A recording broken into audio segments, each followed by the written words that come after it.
Are you okay, papa? Hello. Bon, je commence d'abord par mettre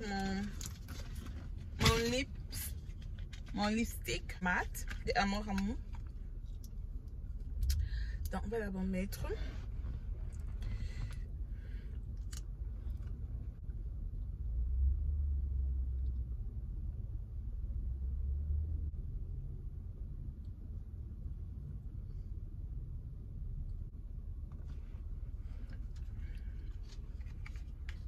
D'après les personnes qui veulent commander, comme d'habitude, je suis en train de faire mes courses. La journée n'est pas très belle là, il n'y a pas assez de soleil. Mais je voulais quand même faire cette vidéo, je voulais profiter, vu que je suis en route, en conduisant avec vous. J'espère que vous allez bien, mes corazones. J'espère que vous allez bien. C'est ça le problème quand tu conduis. Hein. Quand tu fais la vidéo en conduisant, il faut regarder de gauche à droite, de gauche à droite, de gauche à droite. Donc les filles, aujourd'hui, on va parler d'un sujet, ok? C'est un sujet... En fait, c'est que j'étais en train de discuter avec une copine. Et vous savez que moi, la moitié de mes sujets, c'est toujours...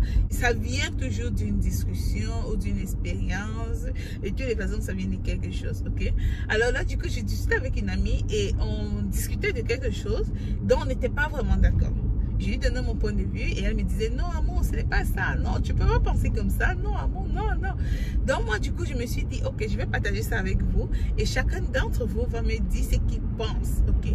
On n'est pas obligé de penser pareil et je préfère que si vous n'êtes pas d'accord avec ce que moi je pense, dites-le moi gentiment parce qu'on se connaît, je sais, ceux qui sont toujours là pour injurier, je connais, là c'est autre chose.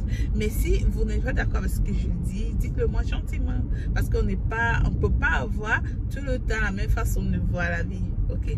Alors comme je vous disais, mesdames, vous êtes mariées à un monsieur, mais le couple ne va pas. Vous avez des problèmes, le monsieur vous frappe, vous êtes malheureuse dans le foyer. Le monsieur, il ne vous respecte pas, il ne vous valorise pas, il vous méprise, vous n'êtes pas épanoui. Vous vivez cette vie de couple comme si vous vivez, comme si c'était un calvaire en fait, ok? Vous vous sentez mal dans ce mariage-là. Vous voulez partir, mais vous ne pouvez pas partir parce que vous avez des enfants avec ce monsieur. Vous avez 3, 4, 5 enfants et vous dites, non, je ne peux pas partir parce que il faut que je reste pour mes enfants. Excusez-moi, sérieux, sincèrement, la question que moi je vais vous poser, c'est quoi? Est-ce que vous vous rendez compte que vous êtes non seulement en train de vouloir gâcher l'avenir de vos enfants en pensant comme ça? Si vous arrive que vous êtes dans ce mariage-là, vous n'êtes pas heureuse, vous n'êtes pas épanouie, vous êtes soucieuse, vous attrapez l'hypertension, et après, il vous arrive peut-être que vous devenez handicapé parce que vous savez que l'hypertension, ça rend handicapé, ou vous mourrez. Ces enfants, déjà, si vous devenez handicapé, vous ne pourrez plus vous occuper de ces enfants-là, vous le savez déjà. Vous n'allez plus vous occuper de vos enfants. Vos enfants courent déjà à l'échec. Alors, imaginez que non, vous n'attrapez pas, vous ne devenez pas handicapé, mais vous mourrez d'une hypertension. Ces enfants-là, que vous dites que vous voulez rester dans le mariage à cause de vos enfants. Est-ce que vous savez que si il vous arrivait un malheur, que vous mourrez, vous attrapez une hypertension, vous mourrez, vos enfants vont rester orphelins et ce monsieur va épouser une autre femme qui va prendre vos enfants et vos enfants ne seront pas heureux. Vos enfants ne seront pas heureux. Moi, je pense sincèrement que toutes les femmes qui disent toujours « Je suis mariée, mais je ne peux pas laisser mon enfant », sincèrement, moi, je trouve que ce n'est pas intelligent. Parce que vous ne devez pas seulement penser à l'instant. Pensez à votre santé. Pensez à ce qui peut vous arriver. Dans le fait de accumuler. Pensez à votre santé. Oui, vous ne voulez pas laisser vos enfants. Mais si vous arrivez à un malheur, ces enfants vont souffrir beaucoup plus que si vous étiez séparés, épanouis, mais que vous n'êtes pas avec leur papa. Désolée, je vais arrêter la caméra parce que mes Chinois voulaient faire pipi. Alors, ce que je suis en train de dire, en fait, c'est que lorsque vous êtes en mariage et que vous ne vous sentez pas Oh, c'est un rappel. Lorsque vous êtes en mariage et que vous ne vous sentez pas bien, que vous n'avez pas votre paix, vous êtes malheureuse, pour moi, je trouve que ça ne sert à rien de rester dans ce mariage-là. Franchement, pour moi, je trouve que ça ne sert à rien. Je vais vous donner l'exemple d'une tante. Elle a épousé un monsieur. Ils ont eu 3 enfants. La famille du monsieur n'acceptait pas ma tante. Pendant 6 ans, ils ont fait 6-7 ans. La famille du monsieur n'était jamais allée voir la famille de ma tante. Alors qu'en Afrique, on sait très bien que les mariages, ça commence d'abord par la famille. Ok? Donc voilà comment ma tante était là. Mais malheureusement, le monsieur, en fait, il supportait sa famille, il était du côté de la famille. Lorsque sa famille était là, il cherchait toujours à humilier ma tante, toujours à rabaisser ma tante, toujours à mal parler à ma tante, des trucs comme ça. Ce qui fait que ma tante, elle n'était pas heureuse dans son foyer. Elle n'était pas heureuse avec le monsieur, mais elle restait. Après, elle a eu des amis qui l'ont dit, tu vois, si tu n'es pas heureuse, tu peux partir. Ça ne sert à rien d'être dans un foyer où tu ne te sens pas heureuse. Ma tante dit, elle veut partir, mais elle ne peut pas partir parce qu'elle a les enfants avec le monsieur. Ok. Elle est restée en mariage avec le monsieur pendant encore 1-2 ans. Et qu'est-ce qui se passe? Elle attrape une hypertension, elle attrape l'AVC et elle se paralyse un côté de son corps. Un côté de son corps, ce qui fait qu'elle ne peut plus presque rien faire pour prendre soin de ses enfants. Vous ne pensez pas que si elle était sortie de ce mariage-là, avant qu'elle attrape toute cette maladie-là, elle sera juste bien concentrée, en train d'éduquer ses enfants, être épanouie, jouir de la vie. Pour moi, je pense que ce qu'une femme doit faire, c'est chercher à toucher son argent. C'est chercher à faire quelque chose. C'est chercher à travailler. Parce que lorsque tu travailles ton argent, lorsque tu as ton argent, tu peux prendre tes enfants, tu les mets dans de bonnes écoles, tu vis dans un quartier présentable pour l'éducation de tes enfants. Tu essaies d'éduquer tes enfants de la bonne manière. Que tu sois complètement avec leur papa ou tu ne sois pas complètement avec leur papa. Le plus important, c'est que tu puisses éduquer tes enfants et que tu sois épanoui. Un foyer où il n'y a pas l'harmonie, où il n'y a pas la joie, ça touche aussi les enfants et ça joue aussi à l'éducation des enfants. Vous allez voir certaines personnes, ils ont grandi dans un foyer où il y a le père et la mère, mais tu vois l'éducation, tu dis, oh my God. Comme vous allez voir certaines personnes qui ont grandi juste avec leur maman et tu vois l'éducation, tu dis, oh my God, c'est un peu ça. Tout dépend de la femme. Tout ce que tu dois faire, c'est lutter pour avoir quelque chose pour tes enfants. Au lieu de dire, non, je ne peux pas le quitter parce que si je le quitte, je reste avec lui pour mes enfants. C'est du n'importe quoi. Si tu meurs, si t'arrive un problème, si tu tombes malade, tes enfants vont rester et leur papa va prendre une autre femme. Et toi, tu ne seras plus là. Et ils vont souffrir et leur éducation sera ratée. Sincèrement, je voulais partager ça parce que, comme je vous ai dit, je causais avec une amie qui me racontait l'histoire de sa soeur, qui disait qu'elle ne peut pas quitter le foyer à cause de ses enfants. Et moi, j'ai dit à cette amie que je ne sais pas pourquoi, mais que sa soeur voit ce qui est bon pour elle. Parce que tu vas rester dans le foyer, oui, mais ce que tu oublies, c'est que les conséquences de tout cette mal-être-là, ça joue aussi sur tes enfants. Le plus important, c'est de travailler. Travailler, ramener quelque chose. Faites quelque chose pour que vos enfants aillent dans des bonnes écoles. Vos enfants, vous vivez dans un quartier bien. C'est vrai, on dit toujours que l'éducation d'un père et d'une mère est très importante. Mais attention, hein. Attention, j'ai déjà vu des gens qui ont été éduqués par Dieu mère et l'éducation n'en vaut pas la peine.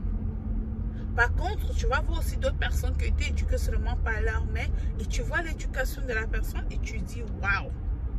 Juste pas sa maman, juste parce qu'elle a travaillé pour ça. Elle a travaillé pour l'éducation de ses enfants. Donc moi, sincèrement, je pense que le plus important de la vie, c'est l'épanouissement, c'est le bien-être, c'est la paix intérieure. Si vous n'avez pas cette paix intérieure-là, pour moi, sérieusement, ça ne vaut pas la peine.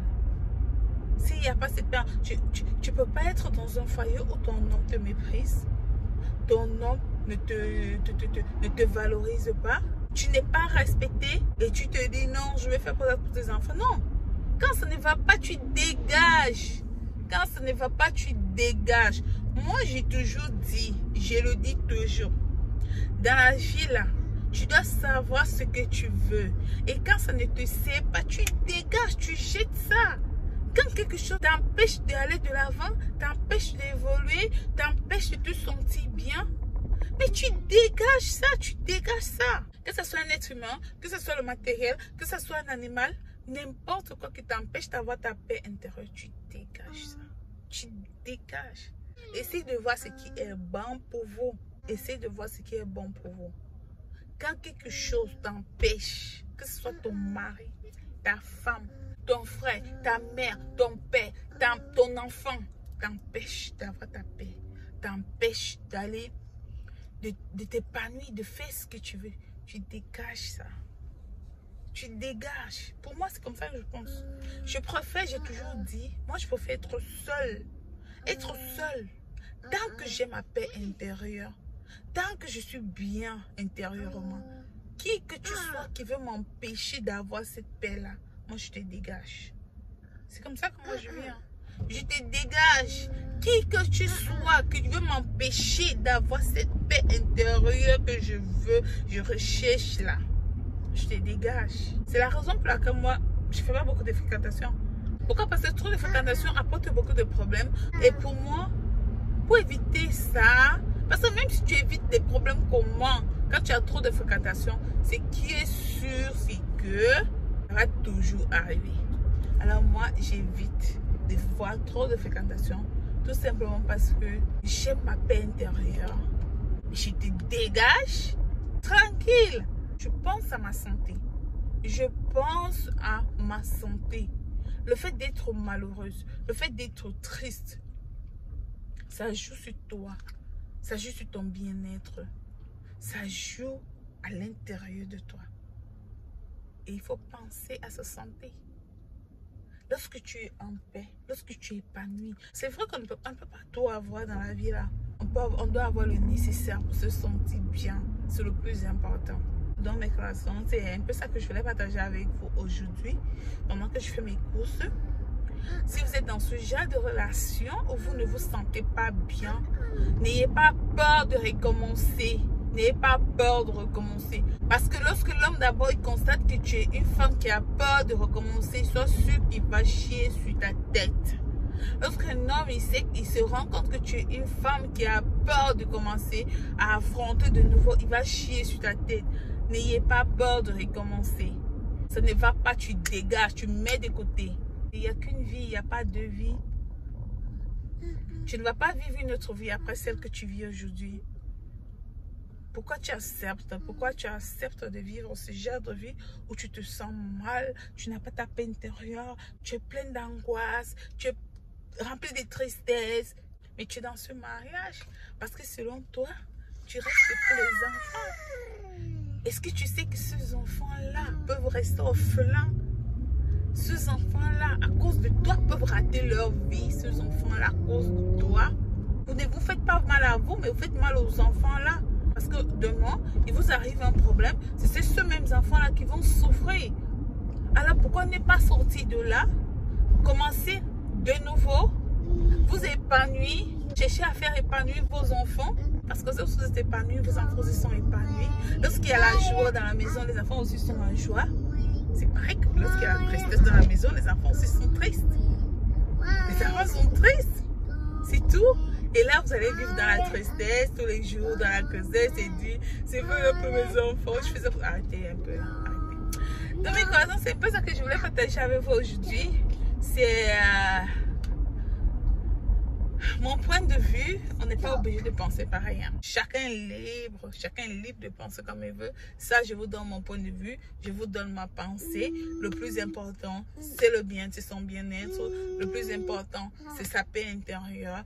Et lorsqu'il n'y a pas le bien-être, lorsque vous n'avez pas votre paix intérieure, vous vivez dans l'angoisse, vous vivez dans la tristesse, vous êtes malheureux, vous vous sentez mal et vous restez dans ce foyer à cause des enfants. Pour moi, je ne trouve pas ça normal. Je ne trouve pas ça du tout normal. Dans mes relations, c'est un peu ça que je voulais partager avec vous.